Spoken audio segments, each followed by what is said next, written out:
নমস্কার, সুরজিৎ মান্না ক্রিয়েশনস চ্যানেলের পক্ষ থেকে তোমাদের সবাইকে সুস্বাগতম।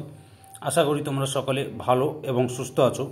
আমি তোমাদের জন্য এই ভিডিওটিতে তুলে ধরছি 2025 সালের ক্লাস 5-এর রায় ও মার্টিন প্রশ্নবিচিত্রা থেকে থার্ড ইউনিট টেস্ট তথা ফাইনাল পরীক্ষার জন্য আমাদের পরিবেশ বিষয় থেকে এক সেট প্রশ্নপত্রের সম্পূর্ণ সমাধান করছি। তার আগে তোমাদের কাছে অনুরোধ, তোমরা ভিডিওটি না টেনে পুরোটা দেখো। ভিডিওটি কেমন লাগলো কমেন্ট করে জানিও, ভিডিওটিতে লাইক দাও এবং শেয়ার করো, এবং চ্যানেলে নতুন হলে চ্যানেলটিকে সাবস্ক্রাইব করে চ্যানেলের সঙ্গে যুক্ত হয়ে যাও, কারণ তোমরা এই চ্যানেলের মাধ্যমে ক্লাস 5-এর রায় ও মার্টিন প্রশ্নবিচিত্রা থেকে 2025 সালের ফাইনাল পরীক্ষা অর্থাৎ থার্ড সামেটিভ ইভালুয়েশনের জন্য বাংলা এবং পরিবেশ বিজ্ঞান এই দুটি বিষয়ের সমাধান পাবে। বর্তমানে আমি তোমাদের পরিবেশ বিজ্ঞান থেকে এক সেট প্রশ্নপত্রের সম্পূর্ণ সমাধান করছি। তোমরা পুরো ভিডিওটি লক্ষ্য করো। 240 নম্বর পেজের 22 নম্বর মডেল সেট অর্থাৎ last model set Tarakeswar girls high school HS এই স্কুলের প্রশ্নপত্রের সেটটি আলোচনা করছি। এর আগে আমি 1 থেকে 21 পর্যন্ত স্কুলের প্রশ্নপত্রের সেটগুলি আলোচনা করে দিয়েছি।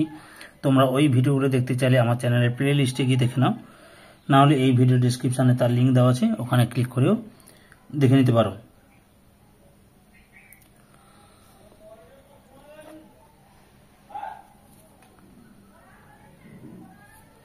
একের দাগে নিচের প্রশ্নগুলির এক কথায় উত্তর দাও, যে কোনো 10টি।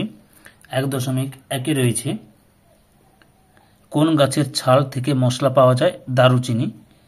1.2 কত বছর পর্যন্ত শিক্ষা লাভ করা শিশুর অধিকার? 14। 1.3 কি দেখে সোনার জিনিস কিনতে হয়?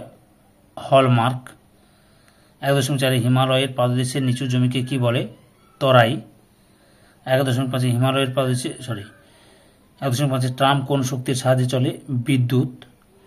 1.6 সূর্যগ্রহণের সময় কোন রশ্মি চোখের পক্ষে ক্ষতিকর? অতিবেগুনি রশ্মি।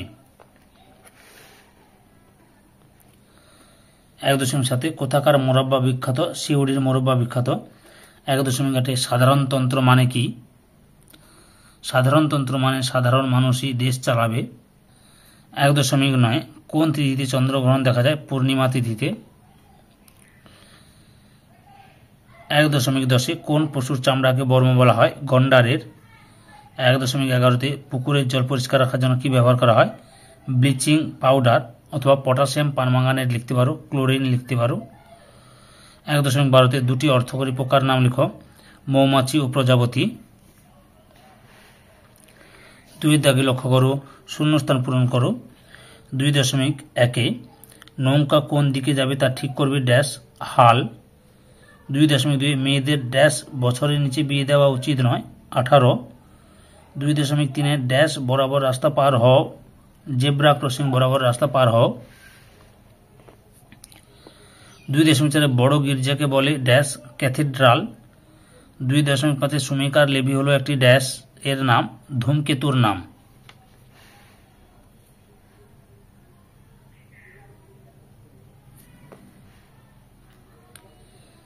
3 দাগে অপ্রচলিত শক্তি কোনগুলি?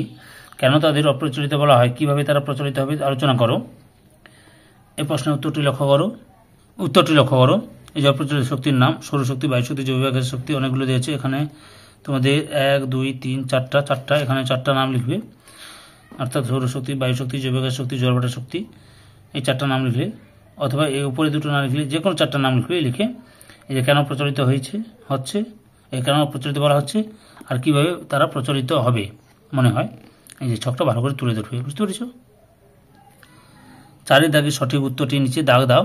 4.1 প্রেসার কুকার কেনার সময় অপশান গয়ে ISI চিহ্ন দেখে কিনতে হবে। 4.2 চন্দ্রগ্রহণ হয় অপশান গয়ে পূর্ণিমা তিথিতে। 4.3 সমুদ্রের জলোচ্ছ্বাসকে বলে অপশান খয়ে সুনামি। 4.4 পীর সাহেবের কবরস্থানকে বলে অপশান কয়ে মাজার।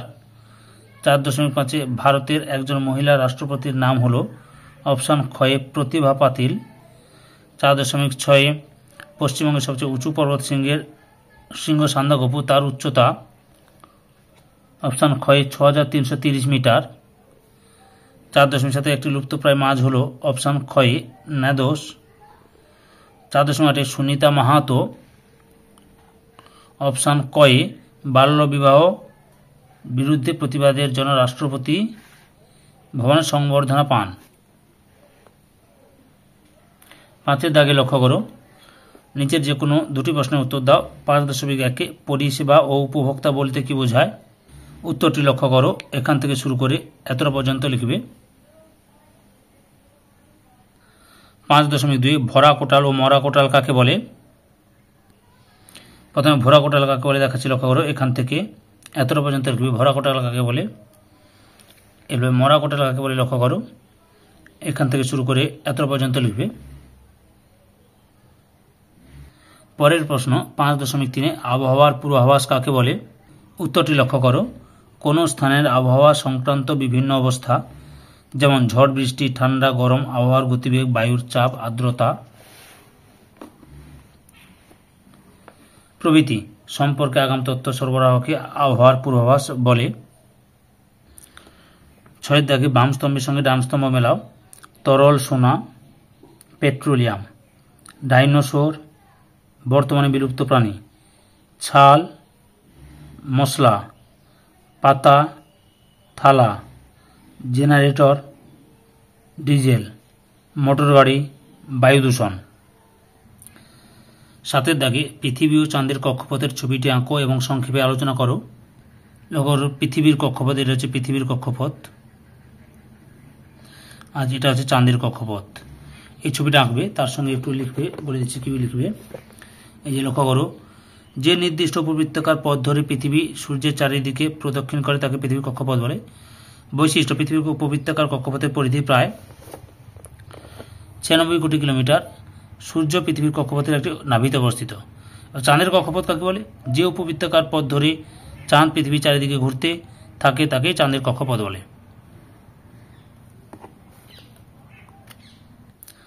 8 দাগে নিচের যে কোনো 8টি প্রশ্নের উত্তর দাও।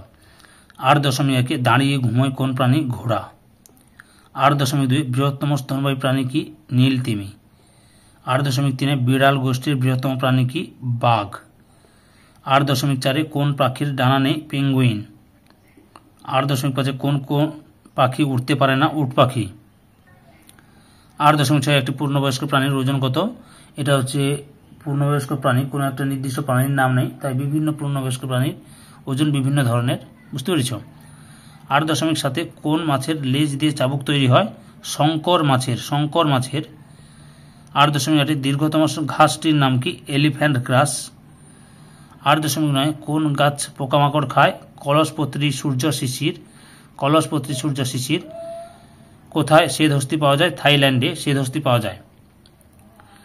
তোমাদের আমি আমাদের পরিবেশ বিষয়ের ফাইনাল পরীক্ষা তথা থার্ড সামেটিভ ইভ্যালুয়েশনের রায় ও মার্টিন প্রশ্ন বিচিত্রা থেকে সবগুলো সেট করে দিলাম। সম্পূর্ণ ভিডিওটি ধৈর্য সহকারে দেখার জন্য তোমাদের সবাইকে অসংখ্য অসংখ্য ধন্যবাদ। আজকে এই পর্যন্ত, পরবর্তী ভিডিওতে আবার দেখা হবে। Tata, bye bye.